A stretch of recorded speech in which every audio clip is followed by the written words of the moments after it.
She didn't just enter Judge Judy's courtroom, she invaded it. The mayor's wife walked in like a queen who expected the world to kneel, smirking at the audience, belittling the plaintiff, and staring Judge Judy down as if she owned the bench itself. Everyone thought she came to win. But no one expected what happened next. Because within minutes, the same woman who arrived dripping with confidence started cracking, then trembling, then falling apart as the truth she buried came exploding into the open. And trust me, you will be shocked when you listen to this. The mayor's wife walked in with the kind of confidence usually reserved for royalty.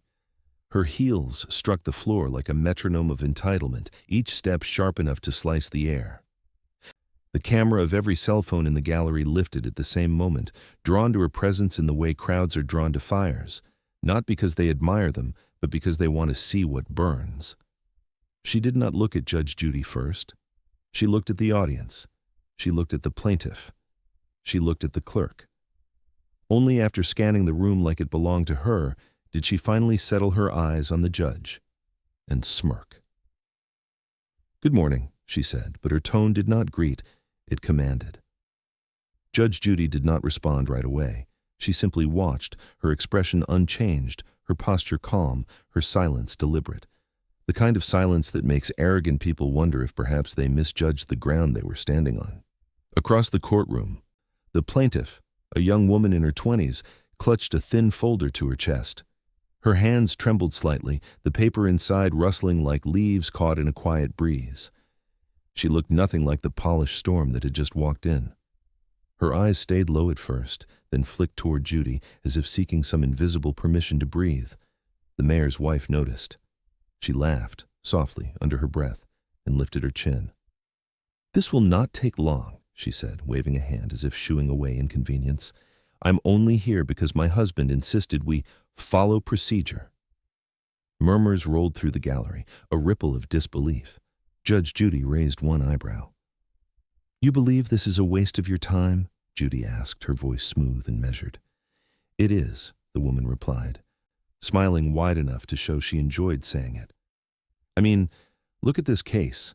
She gestured toward the plaintiff with practiced dismissal. "It is ridiculous on its face." The plaintiff's eyes dropped, and her grip on the folder tightened. That small motion, that tiny, trembling gesture, shifted the room. The bailiff's expression hardened. A woman in the back row whispered, "Oh boy." Even the fluorescent lights seemed to hum louder. Judge Judy leaned forward an inch, just an inch, but it felt like the room tilted with her. "Ma'am," she said, "before we decide what is ridiculous, let me ask you one simple question." The mayor's wife smiled again, confident, unbothered. "Of course." Judy's gaze sharpened, a slow, intentional narrow of the eyes. "Did you bring the documentation you claimed proves your version of events?" The smile froze. Just for a breath, a fraction, but long enough for the entire courtroom to feel it. The first crack, small, silent, unmistakable. Judge Judy's fingers tapped once on her desk, a soft, warning knock, as she repeated, "Where is your proof, ma'am?" And for the very first time, the mayor's wife did not answer right away. Her hesitation was barely a second long, but in Judge Judy's courtroom, a single second of silence from someone that arrogant was a warning shot. And Judy heard it. The mayor's wife recovered quickly. At least, she thought she did. She straightened her jacket, adjusted a bracelet that shimmered under the harsh courtroom lights, and gave a smile meant to reassure everyone that nothing was wrong. "It is in my bag," she said casually. "Somewhere. I have so many documents. Important ones." Her voice carried the tone of someone who expected the room to be impressed. Judge Judy allowed the words to float in the air, untouched, unacknowledged. Instead of responding, she simply looked at the woman, not blinking, not moving, just looking. The silence stretched, long and deliberate, until even the audience began to sense the weight of it. The mayor's wife cleared her throat. "Like I said, I have everything you need." Silence. Not a nod, not an answer, not even a shift of posture. It was the kind of silence that slowly rearranges the power in a room. The plaintiff watched it all from her seat. Her fingers curled around the edge of her folder, knuckles paling. But something subtle changed in her eyes, a flicker of reassurance, a softening of fear. Judy's stillness had spoken louder than any words. Finally, the judge leaned back, folding her hands. "Ma'am," she said, her voice calm, "I want you to answer a question. Carefully." The mayor's wife offered another bright, brittle smile. "Of course. Do you believe your status gives you special privilege in this courtroom?" A few people in the gallery exhaled sharply. Someone whispered, "Oh, she's in trouble." The mayor's wife's smile twitched. I do not know what you mean. I'm simply stating facts. People know me. They respect me." "Respect," Judge Judy said softly, "is not something you declare. It is something you earn." The words settled over the room like dust. The defendant's eyes narrowed. "With all due respect, Judge, I am not accustomed to being interrogated like this." "That," Judy replied, "is obvious." Another murmur rippled through the audience. The bailiff's eyebrows lifted. Even the clerk paused mid-typing. Judge Judy tapped a pen against her desk. Once, twice, each tap a reminder of authority. "Let us talk about what brings us here today," she said. "Your behavior has affected the plaintiff in ways you may not be aware of." The plaintiff stiffened, her breath catching. She opened her folder slowly, revealing papers that trembled in her hands. The mayor's wife scoffed. "Oh, please, this girl is blowing things out of proportion. I barely interacted with her, and anything I said was harmless." Judy tilted her head. "Harmless?" "Yes." The defendant folded her arms. "People like her misunderstand confidence." The plaintiff swallowed hard, her voice small but steady. "You yelled at me. In front of customers. You called me insignificant." The mayor's wife laughed, a sharp, careless sound that cracked against the courtroom walls. "Ma'am," Judge Judy said quietly, "I advise you to stop laughing." The laughter died instantly. Judy extended a hand toward the plaintiff. "Let me see the paperwork you brought." The plaintiff rose, stepping forward with trembling resolve. As she placed the folder in Judy's hands, the mayor's wife's face changed, a flicker of something sharp and fearful, because she knew exactly what was inside that file and what it would reveal. The folder landed in Judge Judy's hands with a soft thud, soft but heavy, heavy enough to shift the temperature in the room. Judy opened the folder slowly, each page lifting with the faint rustle of paper that somehow sounded louder than the mayor's wife's last laugh. The courtroom leaned forward, not physically, but emotionally, drawn into the gravity of whatever truth was about to be uncovered. The mayor's wife crossed her arms, chin raised high, pretending boredom, but her foot betrayed her, tapping a nervous rhythm against the floor, a rhythm nobody would have noticed if the room had not fallen impossibly silent. The plaintiff returned to her seat, eyes fixed on the judge. Her breathing steadied, each inhale a little braver than the last. She had lived months under the shadow of this woman's arrogance, but here, in the bright, merciless lights of this courtroom, the truth finally had a place to stand. Judy held up the first page. "Ma'am," she said, her voice even and unhurried, "is this the document you claim justifies your behavior toward the plaintiff?" The mayor's wife smirked. "It is. Crystal clear, is it not?" Judy didn't answer. Instead, she lifted the page closer to her glasses and narrowed her eyes, not dramatically, but surgically, like a doctor examining an X-ray for a fracture nobody else could see. Her finger tapped a section of the page. "You wrote this?" "Of course," the mayor's wife said quickly, too quickly. I supervised it. My assistant typed it." "Interesting," Judy murmured. Her finger moved to a signature line. "Because the handwriting here does not match the signature on the other documents you submitted." A ripple of gasps swept through the gallery. The mayor's wife forced a laugh, but it cracked at the edges. Well, I sign a lot of things. Sometimes they look different." Judge Judy looked up. Her gaze was calm, but unmistakably sharper. "Sometimes," she said, "but rarely when the stakes are this high." The defendant's smile thinned. Judy flipped to another page. "This incident report, did you file it?" "Yes," she snapped. "Obviously." Judy pointed at a timestamp. "Then can you explain why the date is 2 weeks after the confrontation occurred?" The woman opened her mouth, but no sound came. The plaintiff's hands, folded in her lap, squeezed together tightly.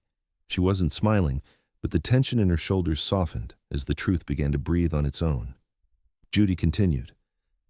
"Ma'am, these inconsistencies are not small. They tell a different story than the one you walked in here with today." The mayor's wife grasped for composure. "You are misreading it. You do not understand how busy people like me operate." Judy didn't blink. "I understand perfectly." The room buzzed with the unspoken realization. The defendant's polished confidence was slipping like cheap gold paint under rain. The judge placed the papers down and lifted her gaze. "Ma'am, I will need to see the original version of these documents, the ones you personally handled." The mayor's wife stiffened. Her foot stopped tapping. Her breath hitched, barely but visibly. Judy leaned forward and asked, "Where are the originals?" And for the first time, the mayor's wife did not have a rehearsed answer ready. The question hung in the courtroom like smoke. Where are the originals? And suddenly, her confidence, the kind she wore like armor, began to fracture. The mayor's wife blinked twice, her mouth opening and closing in a rhythm that did not match the woman who strutted in moments ago. Her hands, previously poised on her hips, drifted toward her purse with a stiffness that betrayed uncertainty. They're here somewhere," she muttered, rifling through the bag with abrupt, jerky motions. Metal snapped, papers crinkled, perfume bottles clinked. It sounded less like searching and more like panicked excavation. Judge Judy watched without a word. Silence again, that deliberate surgical silence wrapped around the room like a tightening rope. The gallery leaned in, breath held, as if waiting to see whether truth or arrogance would emerge from the depths of that designer purse. The mayor's wife finally froze, her hand suspended mid-search. Her expression hardened. "I do not see why the originals matter," she declared, lifting her chin with a shaky bravado. "What you have is accurate. It communicates what happened." Judy's eyebrow lifted just an inch, a warning flare. "Ma'am, if the originals matched these, you would have produced them immediately." The woman inhaled sharply, her eyes darting toward the plaintiff as if seeking someone to blame. She is making this bigger than it is," she stammered. "I only corrected a few mistakes. The assistant rushed the first version. It is not a crime to tidy up a document." The plaintiff flinched, but this time there was no trembling. Just quiet hurt. Quiet truth. Judy turned the plaintiff's direction. "When did the defendant give you these documents?" The plaintiff's voice was soft but steady. "She never gave them to me. I saw them when she slammed them on the counter. She told me the paperwork proved I was the problem." A few people in the gallery whispered, shocked. One man crossed his arms, shaking his head. Judge Judy shifted her gaze back to the mayor's wife. "Is that accurate?" The mayor's wife hesitated, long enough to answer the question without saying a word. "That girl is exaggerating," she spat. "Everyone exaggerates when they want sympathy." Judy's eyes narrowed, her tone still calm but edged with something colder. "Are you suggesting the plaintiff forged or altered the documents you submitted today?" "What?" "No, of course not. Do not twist my words." "Then answer mine," Judy said, leaning forward. "Did you alter these documents after the fact?" The mayor's wife's jaw clenched so tightly the muscle in her cheek pulsed. "I cleaned them up," she whispered. There it was, the first real admission, small, quiet, but heavy enough to tilt the room. Judge Judy set the paperwork down, palms flat on her desk. "Ma'am, altering official documents, cleaning them up as you call it, changes their authenticity. That is a serious issue." The defendant swallowed, her throat bobbing visibly. "I did nothing wrong," she insisted, but now the words sounded hollow, like they were being held up by nothing but pride. The plaintiff's eyes widened as if she finally saw the moment she had hoped for, the moment arrogance faltered. Judge Judy reached for the last page in the file, flipping it over with a deliberate slowness. The room held its breath, because something on that final page made Judy's expression shift, not dramatically, but enough for the audience to notice the subtle hardening of her gaze. Judy lifted the paper slightly. "Ma'am, would you like to explain why this page is dated a month before the incident even occurred?" The mayor's wife went completely still, and the courtroom braced for what was coming next. Her stillness said everything, not the elegant kind of stillness she arrived with, but the kind that comes only when a lie finally meets the light. The mayor's wife stared at the page as if it had betrayed her. The date, bold, printed, undeniable, glared back like a spotlight aimed straight at her confidence. Her lips parted, but no sound traveled out. The The room felt colder, the fluorescent lights harsher, as though the courtroom itself disapproved. Judge Judy did not raise her voice, did not lean back, did not change posture. She simply held the page between two fingers, letting the silence simmer until the tension clung to the walls. "Ma'am," she said softly, "documents don't travel through time. They don't fill themselves out a month early. They don't record events that haven't happened yet." A whisper of laughter, nervous, disbelieving, floated from the back row. The bailiff shot a quick glance toward the gallery to restore order, but even he looked stunned. The mayor's wife finally found her voice, but it came out thin and strained. There has to be an explanation. Maybe the printer was wrong, or the clerk. The clerk might have mixed up the dates." Judy folded the page with precise care, as if preserving evidence. "Ma'am, the clerk did not fill this out. Your assistant did. Under your supervision, under your direction." The defendant's eyes darted left, then right, as if searching for an escape hatch that did not exist. She tugged at her necklace, twisting it so tightly the chain bit into her skin. "I oversee many things," she snapped, her voice wobbling. "I cannot possibly micromanage everything. You are exaggerating." "No," Judge Judy said, cutting her off with a single word, sharp enough to slice the air. "I'm observing." The plaintiff flinched at the sound, not from fear, but from the validation tucked quietly inside those three syllables. Judy turned toward her. "When you saw the defendant slam these documents down, did they look like this?" The plaintiff nodded, her voice steady despite the tremor in her hands. "Yes, Your Honor. And she told me they proved she had the right to," she paused, swallowing hard, "to humiliate me." The mayor's wife's hands clenched. "I never said humiliate." "That is ridiculous. You called her insignificant," the plaintiff whispered.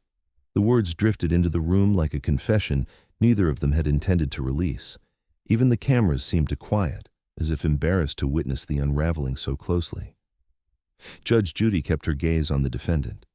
"Ma'am, do you understand the legal implication of presenting altered documents in my courtroom? Even in small claims, falsifying or backdating material is a serious matter." A crack split through the mayor's wife's composure, not visible but audible in the small gasp that escaped her. "I didn't falsify anything," she insisted, voice rising. I corrected mistakes. You do not understand how much pressure I'm under. Everyone expects me to look perfect." "Perfection isn't required," Judy replied. "Honesty is." The defendant's eyes glistened, not with tears but with panic, thin and sharp. Judy placed the stack of papers down and folded her hands over them. "We are going to proceed carefully, because these pages tell a very different story from the one you brought in." The judge turned to the plaintiff, her tone shifting ever so slightly. "I will question you directly now."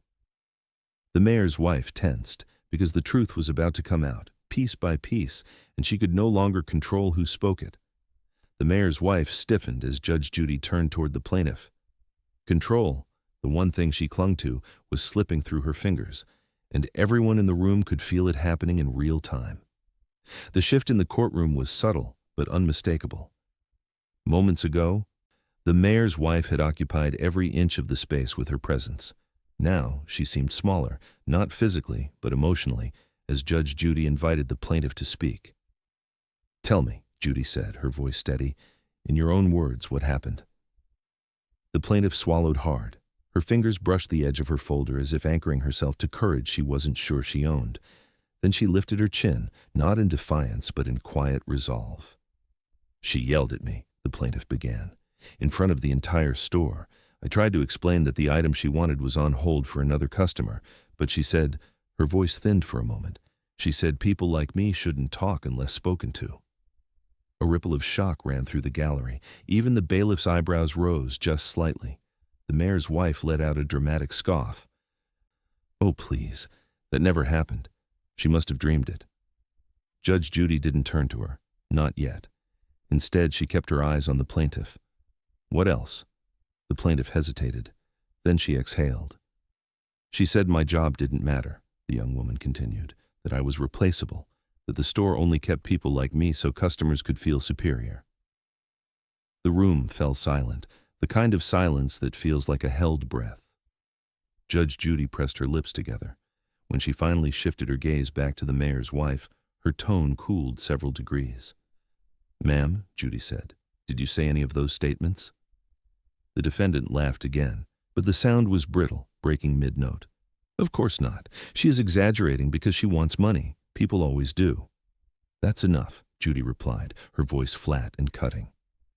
The gallery straightened like a single body reacting to the shift in temperature. The mayor's wife bristled. "You are taking her side. This is ridiculous. I'm being ambushed." "No," Judy said calmly. "You are being questioned." The defendant's face flushed a deep, angry red. "This is harassment. I did nothing wrong." Judy leaned forward slightly, a movement so small yet so commanding that the entire room seemed to freeze. "Ma'am, when people are telling the truth, they do not usually panic." The mayor's wife opened her mouth to object, but Judy lifted one hand, a silent command that stopped her mid-breath. "Now," Judy continued, turning to the plaintiff again, "you mentioned something earlier about paperwork. How did the defendant use these documents to justify her behavior?" The plaintiff nodded. "She waved them in my face and said they proved she had authority over the situation. She said she could pull strings and make sure I learned my place." The words landed like a stone tossed into deep water, ripples spreading through the silent courtroom. Judge Judy inhaled slowly. "And how did that affect you?" The plaintiff's voice trembled, but she didn't hide. "It made me feel small, like I didn't matter, like I didn't even belong." Something shifted then, not in the plaintiff, but in the room itself, a collective recognition, a quiet empathy. The mayor's wife looked away, jaw tight, eyes burning with something that wasn't confidence anymore, but fear dressed in indignation. Judy nodded once. "Thank you. That will be all for now." Then she turned sharply toward the defendant. "Ma'am, it is your turn to answer." The mayor's wife lifted her chin, but her eyes betrayed her, wide, frantic, searching for an exit that didn't exist, and Judge Judy was already preparing her next question. "If you were sitting in that courtroom, would you stay silent, or would you speak up?" She stood slowly, almost unsure if she had the right to. But when the plaintiff opened her mouth, the courtroom leaned in, because sometimes the quietest voices carry the heaviest truths. The plaintiff rose from her seat as Judge Judy motioned her forward again. Her movements were hesitant, soft, the opposite of the woman across from her who had marched in like the room was built for her convenience. Yet in this moment, every eye in the courtroom followed the plaintiff, not the mayor's wife. "Take your time," Judy said, her tone gentler than before, a clear shift that did not go unnoticed. The plaintiff nodded.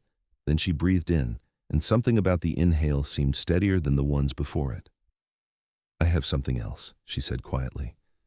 "Something I did not show earlier because I was scared." The mayor's wife scoffed loudly. "Oh, here we go again. What now? A diary? A drawing?" Her voice was soaked in sarcasm, but no one laughed, not this time. Judge Judy turned her head slowly, fixing the defendant with a stare that could silence thunder. "Do not interrupt her again." The air in the courtroom changed. The defendant's mouth snapped shut. The plaintiff continued, pulling a folded sheet from the inside cover of her folder. Her hands did not shake this time. She unfolded the paper carefully, like it was something delicate, something painful, something true. "This," she said, stepping closer to Judy, "is the note she left for my manager after the confrontation." A murmur swept across the gallery, soft, shocked. Even the bailiff leaned in, not breaking protocol but unable to hide his interest. Judge Judy adjusted her glasses and held out her hand. "Let me see it." The plaintiff handed over the paper. Judy scanned it, slowly, her expression tightening with each line. She lifted her eyes only once, and that single glance toward the mayor's wife was enough to make the defendant shift uncomfortably in her chair. "What exactly is this?" Judy asked. The plaintiff clasped her hands together. "A complaint. She wrote it after yelling at me. She said I was insubordinate and unfit for public interaction. She demanded that I be written up." Judge Judy read aloud, her voice steady but carrying quiet disappointment. "Replace her with someone competent, someone who understands status and respects it." Gasps, whispers, a slow exhale from the back row. The mayor's wife tried to recover. That is standard language. It is nothing serious. I was giving feedback, that is all." Judy lowered the paper. "Ma'am, this is not feedback. This is retaliation."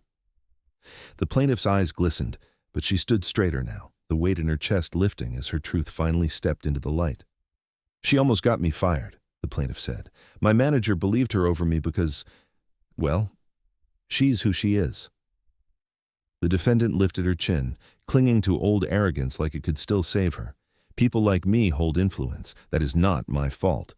Judge Judy's voice dropped to a cold whisper.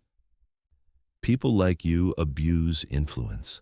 A low hum of reaction vibrated through the courtroom. The plaintiff hesitated, then added, "There is more." The mayor's wife stiffened, eyes wide. "What more? What else did you make up?" The plaintiff didn't look at her. She reached back into her folder. "I have physical proof," she said softly, "of everything." Judge Judy leaned slightly forward, a quiet shift but electric. "Bring it here." As the plaintiff stepped forward with the final piece of evidence, the mayor's wife grabbed the edge of her table, knuckles white, because she knew what was coming, and for the first time, she looked genuinely afraid. The plaintiff stepped forward, holding the evidence like something fragile. The mayor's wife watched her approach with widening eyes, as if the truth itself was walking straight toward her. Judge Judy extended her hand, palm steady, gaze unblinking. "Let me see what you brought." The plaintiff placed a small, sealed envelope in Judy's grasp. The edges were worn, handled too many times by nervous fingers. Judy opened it with deliberate care, pulling out a set of photographs and 2 printed emails. A hush blanketed the room. Even the cameras seemed to focus with new intensity. Judy lifted the first photo, holding it up to the light. A store counter, the plaintiff standing behind it, the mayor's wife across from her, face twisted in fury, finger pointed aggressively, mid-shout, capturing the exact moment when arrogance turned into attack. Whispers erupted in the gallery. The mayor's wife lurched forward. "That is taken out of context. I was speaking firmly, not yelling." Judge Judy didn't respond. She simply set the photo down and lifted the next one. This one showed the plaintiff's manager approaching, confusion on his face, while the mayor's wife gestured dramatically toward the plaintiff. A scene that looked less like a customer complaint and more like a public scolding. Again, the room reacted. Gasps, whispers, disbelief. Judy's expression darkened by a shade, her eyes narrowing just slightly. "Ma'am, this does not support your claim of being the calm, reasonable party." "It proves nothing," the defendant snapped, her voice cracking. "Anyone can take a picture out of context." Judy slid the photographs aside and picked up the printed emails. "Let us see context," she said. The mayor's wife's shoulders stiffened. Judy read the first line aloud. "Handle her. She embarrassed me. I want her gone." The room went still. The mayor's wife froze, mouth half open. Judy continued. "Sent from your city-issued email address," she said quietly, "to the store's regional manager." A low, collective exhale drifted through the audience, equal parts shock and disgust. I was angry," the mayor's wife sputtered. "This girl made me look foolish." "So you attempted to get her fired?" Judy asked, her voice calm but sharp as a blade. "No, I just wanted consequences." "For her doing her job," Judy pressed. The defendant's breath shuddered. "You do not understand what it is like to have expectations. People look up to me. They watch everything I do. I cannot be seen waiting like some ordinary person." The plaintiff flinched. The gallery recoiled. Judge Judy leaned forward, her voice cold as winter steel. "Status does not excuse cruelty." The mayor's wife's face flushed a deep red. Anger, humiliation, panic all colliding at once. Her hands trembled on the table, gripping the edge as if it were the only thing keeping her from collapsing. "And there is one more email," Judy said, lifting the final page. The defendant's eyes widened. No, that is private." Judy read it anyway. "If she tries to defend herself, do not believe her. She is emotional and unstable." The plaintiff's face fell. The gallery hissed in disbelief. The mayor's wife shut her eyes. Judy lowered the page with slow, measured disappointment. "This," she said, "is not confidence. This is targeted humiliation." A silence heavier than any previous moment filled the courtroom. Judy set the evidence down, folded her hands, and looked directly at the mayor's wife. "Ma'am," she said, each word precise, "we have a serious problem." And the defendant knew. She was no longer fighting a courtroom. She was fighting the truth itself. Her breath hitched, not loudly, not dramatically, but enough that the entire courtroom felt the moment her confidence finally slipped out from under her. The mayor's wife sat frozen, her hands gripping the edges of the defendant's table so tightly her knuckles blanched. She had walked in with armor, polished, confident, impenetrable. Now the armor was cracking, piece by piece, under the weight of her own words. Judge Judy didn't move right away. She let the silence settle, sink, tighten. The gallery barely blinked, their attention locked on the defendant whose world had begun collapsing in slow, visible motion. "Ma'am," Judy said at last, her tone stripped of any softness, "these emails, these photographs, they tell a consistent story, and it is not yours." The mayor's wife swallowed hard, her voice emerging in a thin strand. "You do not know the whole situation. You think you do, but you do not." Judy raised one eyebrow, the kind of expression that felt like a surgeon deciding whether to operate. "Then enlighten me, because so far, everything you have said is contradicted by your own evidence." A tremor rolled through the woman's shoulders. She looked from Judy to the plaintiff, then toward the gallery, where dozens of eyes watched her with a judgment she once weaponized herself. Her voice quivered. I was having a bad day. I was stressed. People expect me to be perfect." Judy didn't look away. No one expects perfection, but they do expect decency. The plaintiff shifted in her seat, not triumphant, not smug, just lighter. As if the truth finally had room to breathe around her, the mayor's wife squeezed her eyes shut, shaking her head. "You do not understand the pressure. Everyone looks to me. They expect me to lead, to be composed, to be someone worth respecting." Judy held up a hand. "Respect is not a costume you put on, ma'am. It is built by how you treat people when you think no one is watching." The gallery hummed with agreement, a soft, collective exhale of truth. The defendant opened her eyes, glassy and unfocused.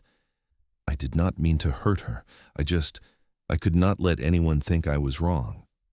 "And so you chose," Judy said, "to make someone else pay for your insecurity." The mayor's wife's lips trembled. "That was not my intention." "But it was your action," Judy replied. The plaintiff's fingers curled gently in her lap, the smallest sign of relief creeping into her posture, not because the defendant was suffering, but because her own voice had finally been heard. Judge Judy picked up the stack of altered documents again, tapping them lightly against her desk.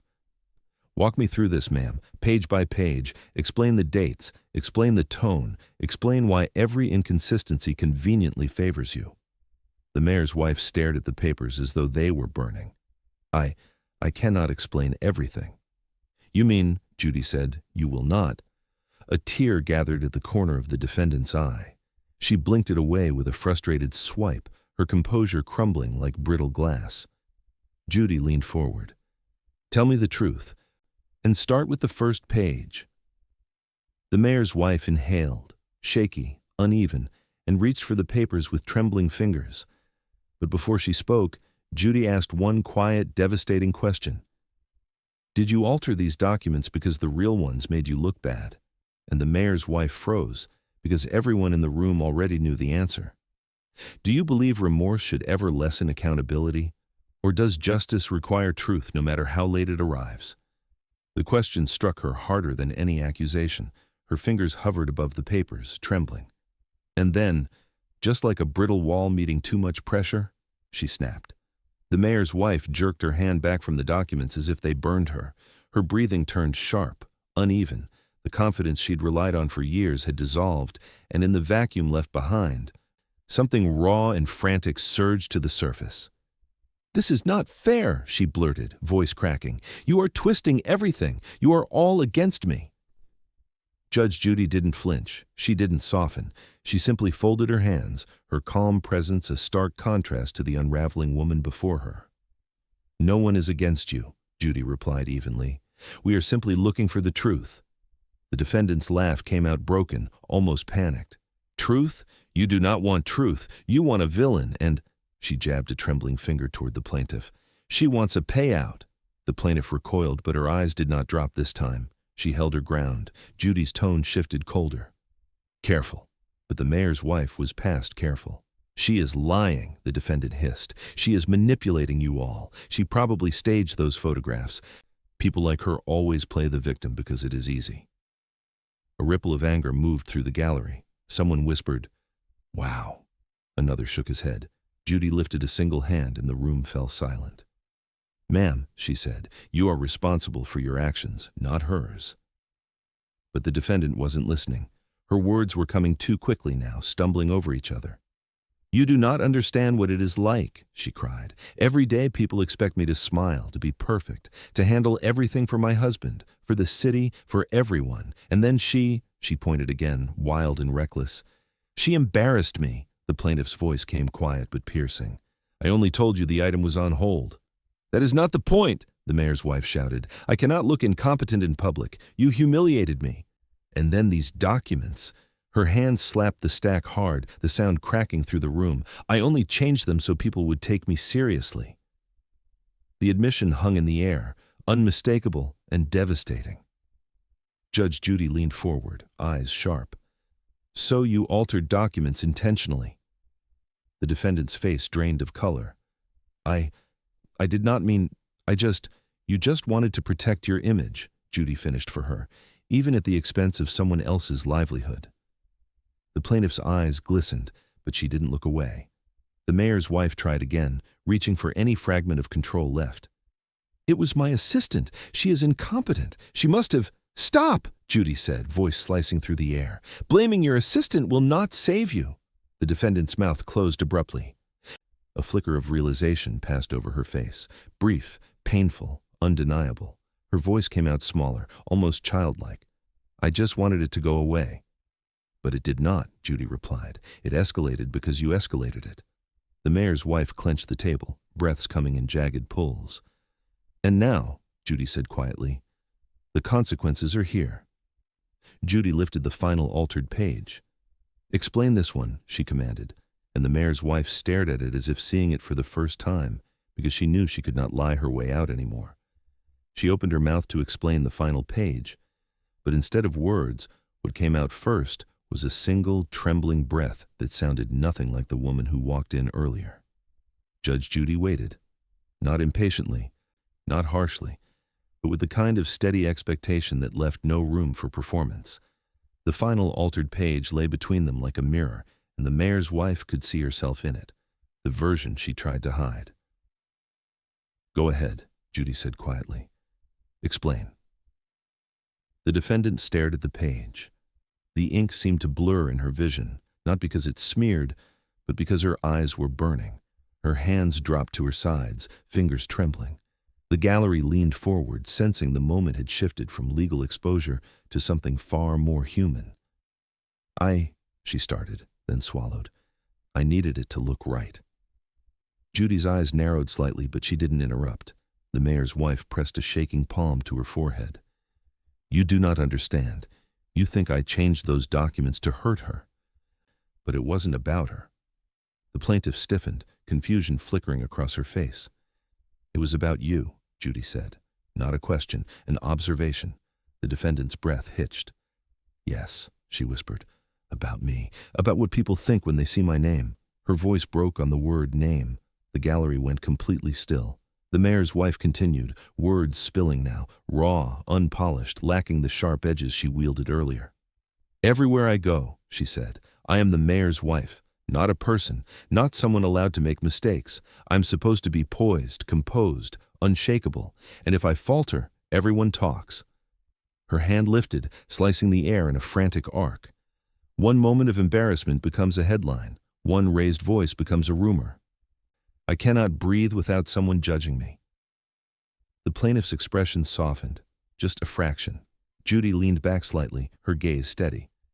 "So you created your own version of events, one that protected your image." "Yes," the woman whispered. "I panicked. She took a shaking breath. "I wanted to erase the moment I lost my temper. I wanted the documents to make me look right so no one would question me." Her voice cracked again. "But I never wanted to destroy her. I just didn't think about her at all." The plaintiff blinked, pain flickering behind her eyes, not from anger, but from the weight of that admission. "You didn't see me," she said softly. The mayor's wife nodded, tears welling. I didn't. I only saw myself. Judge Judy looked between them, reading the emotional truth more clearly than any document could express. Ma'am, Judy said gently but firmly, your position in this city gave you influence, but influence without accountability becomes arrogance, and arrogance becomes harm. A tear slid down the defendant's cheek. She didn't wipe it. I know, she whispered. I know that now. The plaintiff's breath slowed, her posture loosening as she listened. The mayor's wife looked at Judy with a kind of broken honesty. I wasn't trying to be cruel. I was trying to survive the version of me everyone expects. Judy's gaze softened just slightly, just enough to show she understood the humanity but not the excuse. And now, she said, you must face the version of yourself that you tried to hide. The mayor's wife exhaled, tears now slipping freely. And Judy, seeing the shift, delivered the line that would change everything. Before I give my ruling, there is something you need to hear about yourself. Her tears hadn't fully fallen before the room changed again, not with shock, not with outrage, but with the heavy, settling quiet of truth finally spoken. The mayor's wife stood there, shoulders trembling, mascara smudging at the corners of her eyes. Her voice had cracked open in the last section, and now the vulnerability clung to her like an unraveling thread. She wasn't fighting anymore. She wasn't posturing or shouting or hiding behind status. She simply stood still, exposed, exhausted, emptied. Judge Judy watched her with a different kind of intensity now. Not fierce, not accusatory, measured, reflective. Sit down, ma'am, Judy said softly. The defendant lowered herself into her chair, hands folded tightly, breath shaking like she was afraid it might betray her again. The gallery, which had been buzzing with electric shock moments earlier, now sat hushed, not out of fear but respect for the emotional gravity that had settled. Judy turned slightly toward the plaintiff. Stand for a moment, please. The plaintiff rose slowly. She looked at the mayor's wife, not with triumph, but with something gentler, something more complicated. Pain, yes, but also recognition. Human recognition. Tell me, Judy said, how did all of this affect you? Not just the confrontation, not just the documents, but the months that followed? The plaintiff swallowed, glancing down for a moment before lifting her eyes again. I stopped going into work with confidence, she said quietly. Every shift, I wondered if someone higher up was waiting to replace me because of what she wrote. Her fingers laced together, knuckles whitening. I lost sleep, she continued. I thought maybe I was insignificant. Maybe I didn't belong where I was. I questioned everything I'd worked for. The mayor's wife shut her eyes, the words landing like stones in her chest. And when you brought these emails forward, Judy asked, how did that feel? The plaintiff breathed in deeply. Like proof that I wasn't imagining it, like someone finally saw what happened. Judge Judy nodded, then turned back toward the defendant. Ma'am, she said, this is what people like you forget. When you lash out to protect your image, someone else carries the weight. The mayor's wife stared down at her hands. I didn't realize, she whispered. You didn't want to realize, Judy corrected gently, because realizing your own impact means taking responsibility. The defendant winced, not from anger this time, but from recognition. Painful recognition. Judy set the altered documents aside and folded her hands atop her desk. We are past the point of debating what happened. The truth is on the record. What matters now is the consequence, not just legally, but morally. She let the silence breathe. The plaintiff lowered herself back into her seat, her posture lighter, almost relieved. The mayor's wife remained still, absorbing each word like a weight placed carefully, deliberately, on her shoulders. Before I finalize anything, Judy said, I want you both to understand this. The emotional wreckage left behind by arrogance doesn't disappear just because the person causing it has a moment of vulnerability. There is harm here, and it must be acknowledged. The mayor's wife nodded, tears slipping again, quieter this time. And acknowledgement, Judy continued, is only the first step. Judge Judy reached for the judgment form, sliding it closer. Now, she said, lifting her pen, we address the consequences.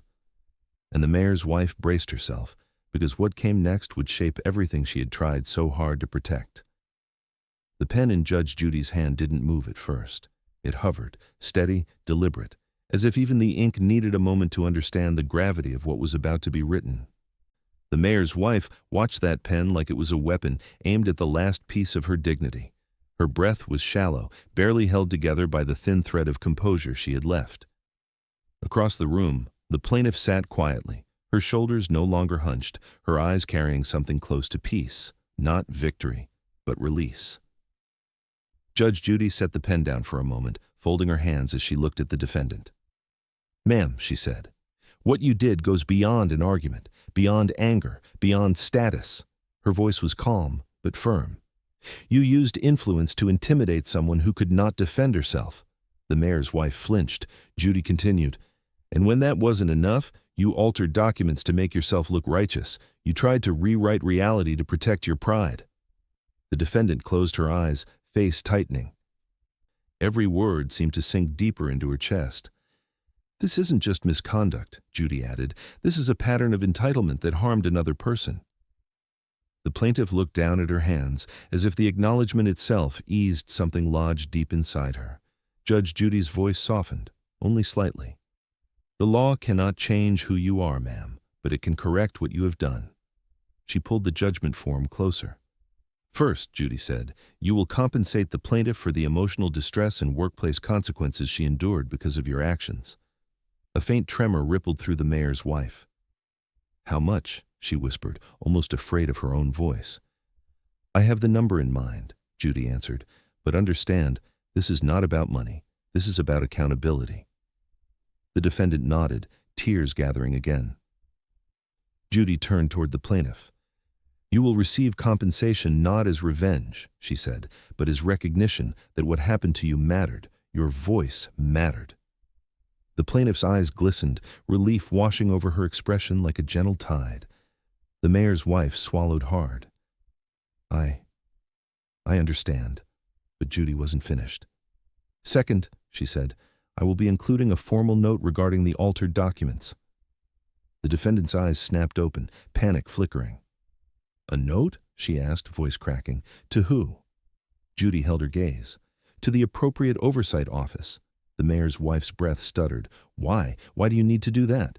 "Because," Judy replied evenly, "as the spouse of a public official, your actions reflect more than just yourself. When you misuse that influence, even in a personal dispute, it raises questions that must be addressed." A ripple moved through the gallery, tension mixed with a strange sense of justice. The mayor's wife pushed a hand to her chest as if steadying a sudden ache. "I didn't think it would go this far," she whispered. "I didn't think—" "That," Judy interrupted gently, "is the problem. You didn't think about the consequences for anyone but yourself."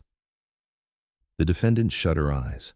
A tear slid down her cheek, slow, resigned, heavy. Judge Judy took the pen into her hand again. "Now," she said, "I'm going to write the formal judgment." As the pen touched the paper, Judy paused and looked directly at the mayor's wife. "There is one more consequence," she said quietly, "and it may be the hardest one for you to accept." And the defendant's eyes widened, knowing this next part would break the last piece of her pride. The pen had barely scratched the page when Judge Judy lifted her gaze again. That small pause, no longer than a heartbeat, was enough to make the mayor's wife's entire body go still. Judge Judy placed the pen down with an intentional quietness. Her eyes didn't harden. That would have been easier for the defendant to absorb.